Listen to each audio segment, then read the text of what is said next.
একটা মক্ষম টাইমের জন্য আমরা অপেক্ষা করছিলাম। আমাদের কিন্তু এই আন্দোলন সংগ্রামে আমরা বাংলাদেশ জাতীয়তাবাদী দল এবং দলের অঙ্গ সংগঠনের সকল নেতাকর্মী কিন্তু আমরা আমাদের সর্বোচ্চটুকু দিয়ে রাজপথে ছিলাম।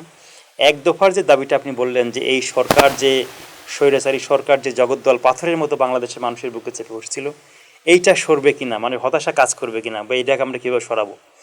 আমরা প্রথম দিকে কয়েকবার আন্দোলন হয়েছে বিএনপির নেতৃত্বে, সেই আন্দোলনে আমরা এদেরকে সরাতে ব্যর্থ হয়েছে। কিন্তু সাধারণ মানুষ যখন দেখেছে যে এই সরকারের অধীনে সকলেই কম বেশি ভুক্তভোগী, অত্যাচারিত, অবহেলিত, নির্যাতিত, তখন কিন্তু সকলেই একযোগে রাজপথে নেমে এসেছে এবং এক দফার দাবি কিন্তু ঘোষণা এসেছে। এই প্রেক্ষাপটে একটু বলে রাখি যে এক দফাটা আগে তো স্টুডেন্টরা অনেক কয়েকটা দফায় ছিল, এক দফাতে কেন আসলো? এক দফাতে আপনার যখন বিশ্ববিদ্যালয়ের হলগুলোকে ভ্যাকেন্ট করে দেওয়া হয়েছে, তারপরে আন্দোলনকারী ছাত্রদেরকে যারা নেতৃত্বে তাদেরকে ডিবি অফিসে নিয়ে আটকে রাখা হয়েছে। এই প্রেক্ষাপট থেকে আসলে ঘুরে দাঁড়ানোটা আমাদের জন্য অনেক দুরূহ ছিল।